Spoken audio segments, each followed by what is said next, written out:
Assalamualaikum warahmatullahi wabarakatuh. Mohon maaf mengganggu waktunya. Saya Afifah Runsa Musyaropah dengan NPM 411829 2911230013, kelas paralel Reg A. Saya izin mengumpulkan tugas video UTS yang telah Bapak berikan kepada saya. Di sini saya izin menerangkan tentang bab buku kelas 10 di bagian bab 9, yaitu yang berjudul tentang menerapkan Al-Kuliyatul Khamsah dalam kehidupan sehari-hari. Di bab ini membahas bagaimana prinsip Al-Kuliyatul Khamsah diterapkan dalam kehidupan sehari-hari. Al-Kuliyatul Khamsah memiliki 5 prinsip pokok dalam Islam, meliputi 1. Menjaga agama atau yang disebut dengan hifz ad-din. Yang kedua, menjaga jiwa atau nyawa atau yang disebut dengan hifz an-nafs. Yang ketiga itu ada menjaga akal atau hifz al-aqal. Yang keempat itu ada menjaga keturunan atau hifz an-nasl. Dan yang terakhir itu menjaga harta atau yang bisa disebut juga dengan hifz al-amal.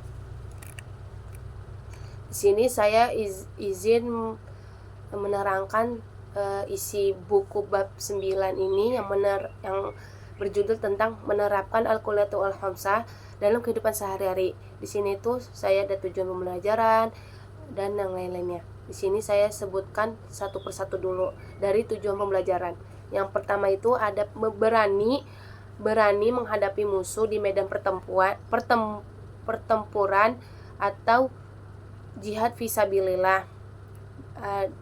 Seperti kayak perang di zaman Rasulullah SAW membela kaum muslimin untuk perang antar kaum Quraisy untuk berjihad di jalannya Allah. Dalam konteks ini, keberanian yang nyata adalah keberanian sebagaimana yang dicontohkan oleh generasi umat Islam. Mereka tidak takut menghadapi kematian, tidak terjebak pada hubud ad-dunya, dan lebih mencintai kehidupan akhirat. Jadi itu dia lebih mementingkan akhirat daripada di dunia. Karena di dunia itu banyak dunia yang tipu-tipu, dan dunia itu tempat bekal untuk pulang ke akhirat kelak.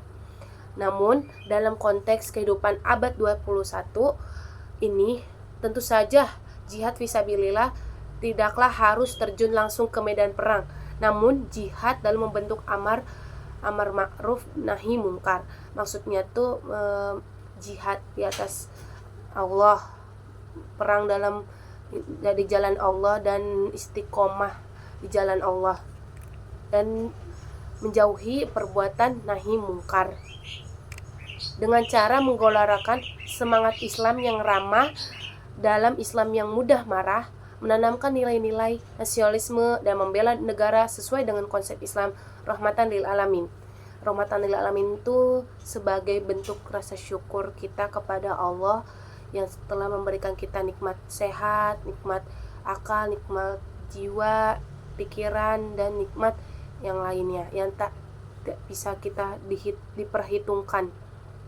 Dan yang kedua itu ada berani mengatakan kebenaran. Pada tatanan kehidupan saat ini, tidak semua orang berani untuk menyampaikan keberanian karena khawatir terhadap risiko yang akan ditanggungnya. Lebih banyak orang yang sudah tampil menjadi pengecut, bermain aman dengan menyembunyikan kebenaran yang diketahuinya karena takut menghadapi risiko yang ditimbulkannya. Yang disebut dengan pengecut itu, dia tidak mau berperang di jalannya Allah, tidak mau istiqomah di jalannya Allah, dan serta mengangkat derajat seorang perempuan menjadi budak-budak di zaman jahiliyah dan di zaman Rasulullah kala itu. Dan yang ketiga itu ada berani menyimpan dan menjaga rahasia. Itu di sini saya izin menerangkan berani menyimpan itu kayak menjaga kita amanah dari seseorang. Dia menitipkan barang itu harus amanah, harus jujur, harus dapat dipercaya, seperti dicontohkannya Rasulullah SAW dan Nabi kita, Nabi Agung, Nabi Muhammad SAW. Seorang nabi itu menjaga agama, menjaga dan menegakkan keadilan di atas jalannya Allah. Dan saya izin menerangkannya ulang kembali di bagian berani menyimpan dan menjaga rahasia yang tadi saya sudah disebutkan. Jaga rahasia itu adalah perkara yang sangat penting tetapi sulit untuk dilakukan pada era kemajuan teknologi saat ini. Terkadang tuh manusia kekeh dalam menjaga amanah, kekeh dalam menjaga rahasia apapun yang telah diberikan kepada orang tersebut. Sehingga sikap berani menyimpan rahasia merupakan perkara yang sangat penting untuk menjaga kehormatan seseorang, termasuk untuk menjaga keberlangsungan dakwah Islamiyah jika rahasia tersebut terkait dengan kehormatan Islam. Yang keempat itu ada memiliki daya tahan tubuh yang kuat. Dan saya di sini izin meringkas ulang kembali tentang memiliki daya tahan tubuh yang kuat. Seseorang yang memiliki keberanian haruslah diimbangi dengan daya tahan tubuh yang besar, karena ia akan menghadapi kesulitan, penderitaan, dan risiko yang terjadi. Contoh peristiwanya itu yang dialami seorang Bilal kita pertama kali mengumandangkan azan itu, yang bernama Bilal bin Rabah, yang memiliki daya tahan tubuh yang luar biasa dalam menghadapi siksaan kaum Quraisy demi mempertahankan akidah dan keyakinan Islam dari dirinya. Bilal bin Rabah itu seorang pertama kali yang mengumandangkan azan sehingga Rasulullah SAW hingga wafat. Dalam era modern saat ini, seorang muslim yang berani mengatakan dan membela kebenaran harus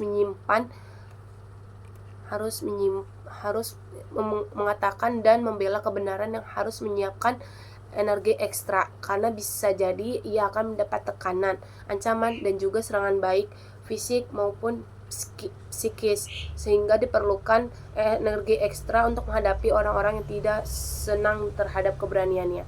Karena seorang Bilal bin Rabah itu memiliki kekuatan yang sangat besar untuk membela Allah, untuk membela Nabi Muhammad, Nabi kita, Nabi Agung, Nabi Muhammad Sallallahu Alaihi Wasallam.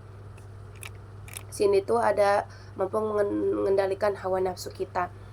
Rasulullah SAW telah bersabda bahwa orang yang disebut pemberani bukanlah orang yang kuat berkelahi, melainkan orang yang mampu mengendalikan hawa nafsunya. Seperti kayak kita pengen membelikan sesuatu, pengen yang diburu-buruin, tapi cuman hawa nafsu yang diterapkan itu sulit. Terus dengan baik karena menghindari murka dan berharap berkahnya dari Allah Subhanahu wa taala. Seseorang yang mampu mengendalikan hawa nafsunya sedangkan ia memiliki kesempatan untuk melampiaskan, maka ia dapat digolongkan sebagai seorang pemberani. Namun tatkala ia mampu mengendalikan diri dan menahan dengan tetap melaksanakan kewajibannya sebagai seorang pemimpin yang adil dan bijaksana bagi seluruh rakyatnya, maka ia termasuk golongan pemimpin yang berhasil mengendalikan hawa nafsunya. Dan yang terakhir itu ada mampu mengakui kesalahan. Kayak kita tuh meminta maaf kalau ada salah dari seorang teman, sahabat, kerabat, tetangga maupun orang tua kita. Mengakui kesalahan bukanlah persoalan yang mudah, atau dibutuhkan keberanian tersendiri agar memiliki jiwa yang besar dan hati yang lapang untuk mengakui kesalahan. Mengakui kesalahan itu gampang, tapi yang sulit ininya itu memaafkannya. Jadi tidak sedikit orang memilih untuk mengelak dan mengingkari kesalahan dan justru menimpakan kesalahan tersebut kepada orang lain. Contohnya itu tidak ada seorang pun yang tidak pernah berbuat kesalahan, karena manusia adalah tempatnya salah dan lupa, sehingga berbuat kesalahan merupakan sesuatu yang manusiawi dan meminta maaf merupakan sebuah amalan yang mulia, karena tidak semua orang sanggup melakukannya. Dan di sini saya akan menjelaskan tentang pengertian al-kulliyatu al-khamsah. Dengan kata al-kulliyatu itu prinsip dasar, sedangkan al-khamsah menjadi 5. Jadi kita tuh digabungkan jadi al-kulliyatu al-khamsah dalam Islam. Istilah ushul fikih, kata al-kulliyatu al-khamsah sering disebut dengan maqasid al-khamsah atau disebut dengan 5 tujuan, dan ad-dahuriyat al-khamsah yang disebut juga dengan 5 kepentingan yang vital. Sekian video dari presentasi kelompok 10 bab 9 terkait tentang menerapkan pengertian Islam al-kulliyatu al-khamsah. Bila kalau ada kesalahan maupun salah dan kata, mohon dimaafkan yang sebesar-besarnya. Wassalamualaikum warahmatullahi wabarakatuh.